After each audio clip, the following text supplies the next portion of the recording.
এই 2025-26 অর্থবর্ষে টিসিএস প্রায় 40,000 freshers recruit করতে চলেছে। ইনফোসিস প্রায় 20,000-এর ওপর ফ্রেশার্সদের রিক্রুট করতে চলেছে। উইপ্রো প্রায় 10 থেকে 12,000 এবং HCL অ্যারাউন্ড 7,000।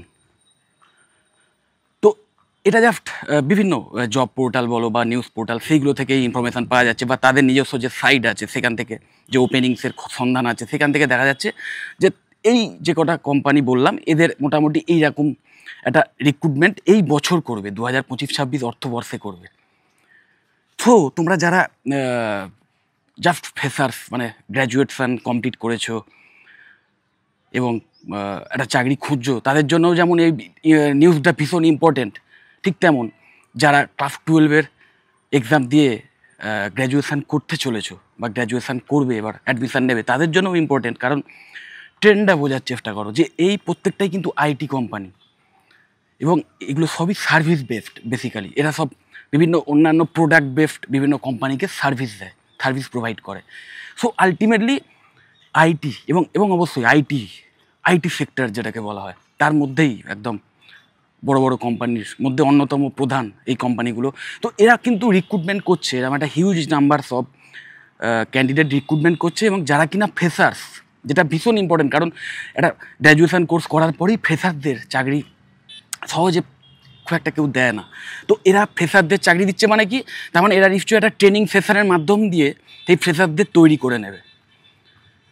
ওকে, তো এইটা কিন্তু একটা ভীষণ ভালো নিউজ যে আলটিমেটলি আইটিতে এখন দুর্দান্ত কেরিয়ার অপশানস আছে, মানে প্রচুর জবের ওপেনিংস আছে, এখন আছে, ভবিষ্যতেও থাকবে। কারণ আমরা নিশ্চয়ই যদি ট্রেন্ড ফলো করি, যদি দেখি যে আলটিমেটলি একটা ফিউচারের ট্রেন্ড দেখা যায়, বিভিন্ন প্যারামিটার যদি ফলো করা যায়, যে কোনো ইন্ডাস্ট্রিতেই আইটির মানে ভূমিকা রয়েছে। যে কোনো ইন্ডাস্ট্রি A to Z যত রকম ইন্ডাস্ট্রি রয়েছে, রিয়েল এস্টেট বলো, অটোমোবাইলস বলো, ম্যানুফ্যাকচারিং ইন্ডাস্ট্রি বলো, দেন রিটেল চেন ইন্ডাস্ট্রি বলো, হসপিটালিটি ইন্ডাস্ট্রি বলো, A to Z যত রকম ইন্ডাস্ট্রি রয়েছে, ই কমার্স, সব জায়গায় কিন্তু আইটি একদম থাকবে, ইনহ্যাবিটেবল যাকে বলে।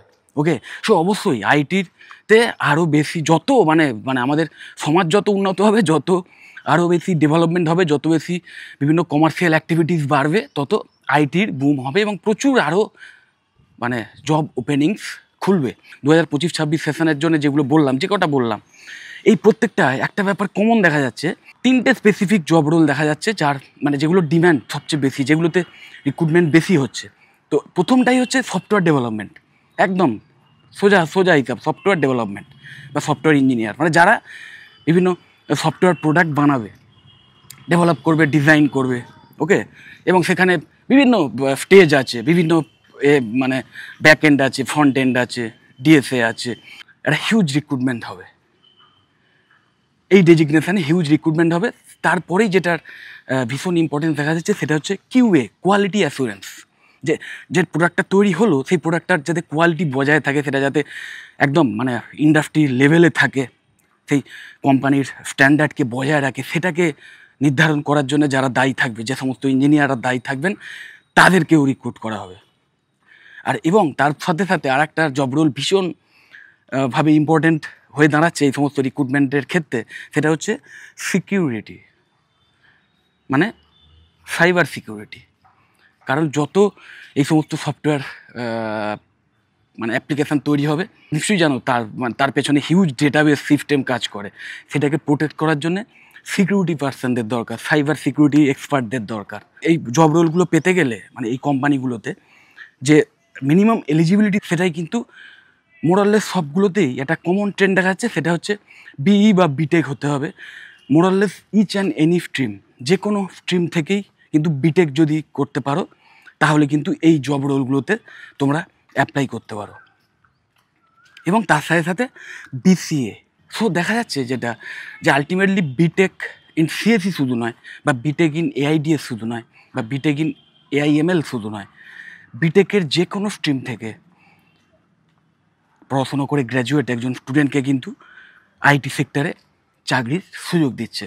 হ্যাঁ, তাকে অবশ্যই সেই স্কিল সেটগুলো বিল্ড করে নিতে হবে আলাদা করে। এবং এমনিতেই আইটির নিয়ে পড়াশুনো বা আইটি রিলেটেড এই সমস্ত সফটওয়্যার ডেভেলপমেন্টের যে বেসিক নলেজ, এগুলো অন্যান্য স্ট্রিম নিয়েও যারা পড়াশুনো করবে, ডিসিপ্লিন নিয়েও যারা পড়াশুনো করবে, তাদের সিলেবাসে এমনিতেই থাকে। এটা কোনো একটা কমন ব্যাপার হয়ে গেছে, বিশেষ করে বিটেকের মতো কোর্সে। ইন জেনারেল যত রকম ডিসিপ্লিন আছে, সমস্ত ডিসিপ্লিনেই যে কোনো ডিসিপ্লিনেই তোমরা পড়ো না কেন, তোমাদের আইটি রিলেটেড নলেজ নিতেই হবে। সেখানে কিন্তু সিলেবাসের মধ্যেই রয়েছে।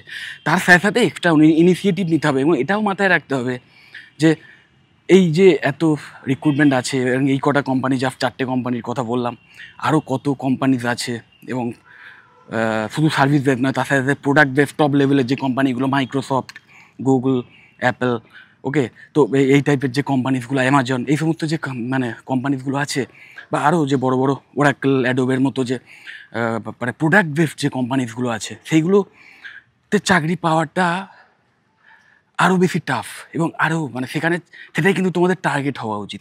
সার্ভিস বেস কোম্পানি থেকে জয়েনিং নিয়ে আলটিমেটলি টার্গেট করতে হবে প্রোডাক্ট বেসড কোম্পানিতে জয়েনিং করা। এবং তার জন্য যেটা দরকার সেটা হচ্ছে কন্টিনিউয়াস লার্নিং মেন্টালিটি।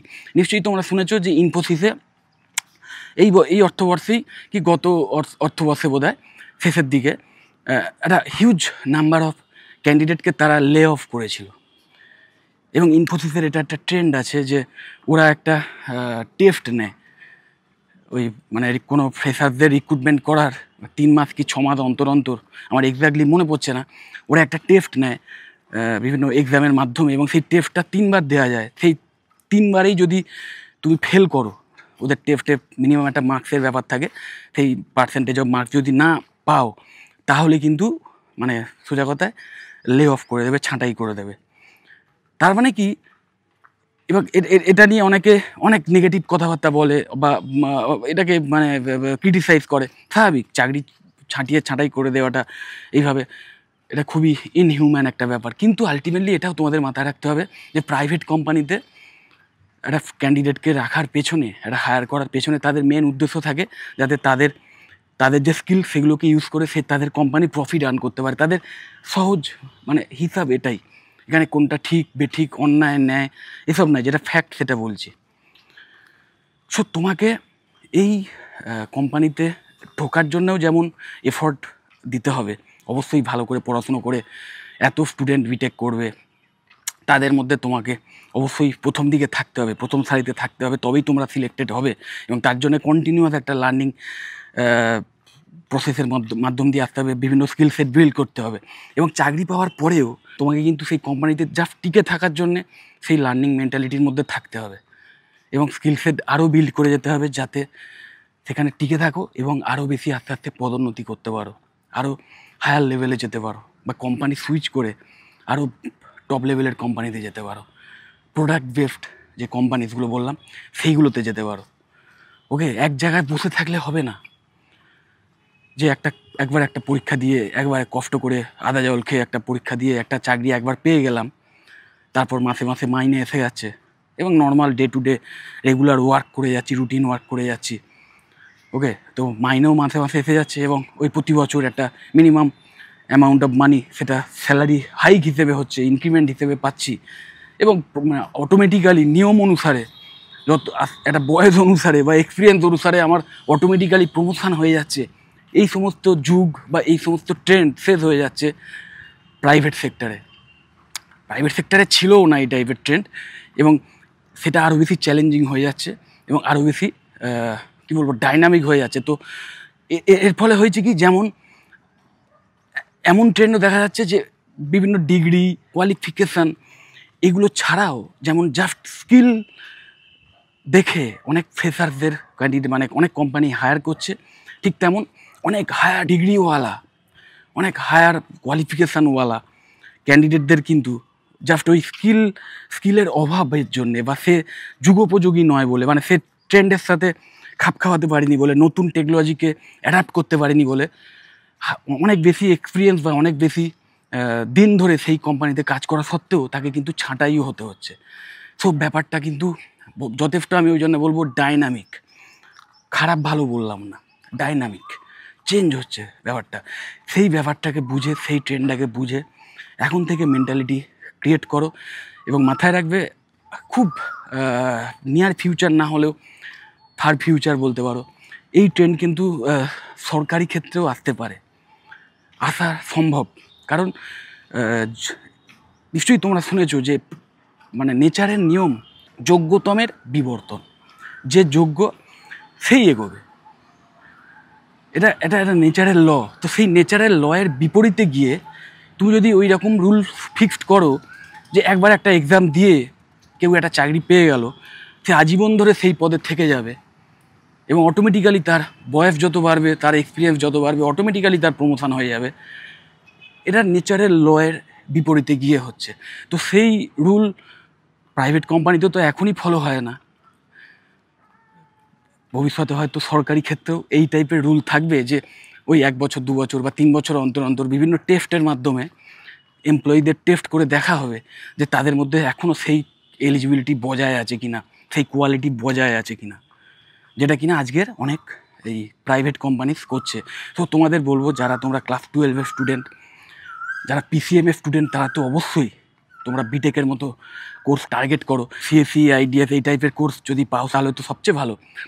যদি নাও পাও, অন্যান্য যে সমস্ত স্ট্রিম আছে, ইসিই, সিভিল, মেকানিক্যাল, দেন ইলেকট্রিক্যাল ইঞ্জিনিয়ারিং, এই সমস্ত যে কটা স্ট্রিম বললাম, তো এই সমস্ত স্ট্রিমের মধ্যে যেটা পাও সেটা নিয়েই পড়াশোনা করো। এটা তো পিসিএমএ স্টুডেন্টদের জন্য বললাম। এছাড়া অন্যান্য আর্টস এবং কমার্সের স্টুডেন্টদের জন্য বলবো, তোমাদের মধ্যে যারা আইটি সেক্টরে এসেই নিজের কেরিয়ার তৈরি করতে চাও এবং কোডিংয়ের নলেজ আছে, এক্সপিরিয়েন্স আছে, কোডিং মানে তোমার নিজের আইডিয়া আছে যে হ্যাঁ আমি কোনো একটা জায়গায় ট্রেনিং নিয়েছিলাম, কিছুদিন একটা সার্টিফিকেশান কোর্স করেছিলাম, বেশ ভালো লেগেছিলো, ইন্টারেস্টিং লেগেছিলো, তাহলে আমি তোমাদের বলবো অবশ্যই বিসিএ নাও। আর্টস এবং কমার্সের স্টুডেন্টরাও কিন্তু বিসিএ করতে পারে।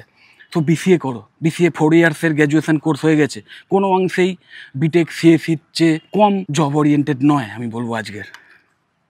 কারণ এখানে আরও একদম মানে প্রথম সেমেস্টার থেকেই তোমাদের পার্টিকুলার ওই সফটওয়্যার ডেভেলপমেন্ট বা কম্পিউটার অ্যাপ্লিকেশান, বিভিন্ন অ্যাপ্লিকেশানকে ইউজ করে কী করে কোনো একটা প্রোডাক্ট তৈরি করা যায়, কোনো মানে সোজা কথায় প্রোডাক্টিভিটি বাড়ানো যায় কীভাবে বিভিন্ন কম্পিউটার সফটওয়্যারকে ইউজ করে, এবং বিভিন্ন এআই টুলসের ইউসেজ, ক্লাউড কম্পিউটিং, এই সমস্ত বিষয় মানে একদম ট্র্যাডিশনাল যে কম্পিউটার সফটওয়্যারের বা কম্পিউটার সায়েন্সের যে বিষয়গুলো, সেগুলো নিয়ে তো বটেই, প্লাস এখনকার মডার্ন যে সমস্ত টেকনোলজি এসে গেছে কম্পিউটার সায়েন্সে, সেই সমস্ত বিষয়ে ইন ডেপথে নলেজ দেওয়া হয় 4 বছর ধরে। কারণ আজকের শুধু কোডিংয়ের নলেজ থাকলেই হবে না, তোমার সেই কোডিংয়ের নলেজকে ইউজ করে কীভাবে কোনো একটা প্রোডাক্ট বানাতে হয়, যে প্রোডাক্টটা বেসিক্যালি কাজে লাগে কাস্টমারদের, এইটা তোমাকে ভাবতে হবে, এবং যার জন্য ক্রিয়েটিভিটিটা ভীষণ ইম্পর্ট্যান্ট, এবং সেই সমস্ত স্কিলসেটই কিন্তু বিল্ড করে দেয় এই বিসিএর মতো কোর্স। তোমরা যারা এখন থেকেই সিরিয়াসলি এই সমস্ত ইন্ডাস্ট্রিতে চাকরি পাওয়ার জন্য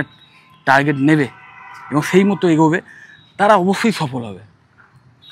ওকে, তো যাই হোক, তোমরা যদি এই সমস্ত কোর্স নিয়ে বা এই সমস্ত কোর্স কোন কোন কলেজে বেশ অ্যাফোর্ডেবল ফিজের বিনিময়ে করানো হয়, ভালো কোয়ালিটি এডুকেশান দেওয়া হয়, প্লেসমেন্টের অ্যাসিস্ট্যান্স দেওয়া হয়, এই সমস্ত বিষয়ে যদি এক্সট্রা নলেজ নিতে চাও আমার থেকে ডাইরেক্ট স্পেসিফিক কিছু জানতে চাও, তাহলে অবশ্যই আমাকে কল বা হোয়াটসঅ্যাপ করে আমি তোমাদের কমপ্লিট অ্যাসিস্ট্যান্স দিয়ে দেবো। যদি মনে হয় ভিডিওটা হেল্পফুল, অবশ্যই লাইক করো। চ্যানেলটা যদি সাবস্ক্রাইব না করে থাকো, এক্ষুনি সাবস্ক্রাইব করে নিও, আর ভিডিওটা যতবার শেয়ার করে দিও। টাটা।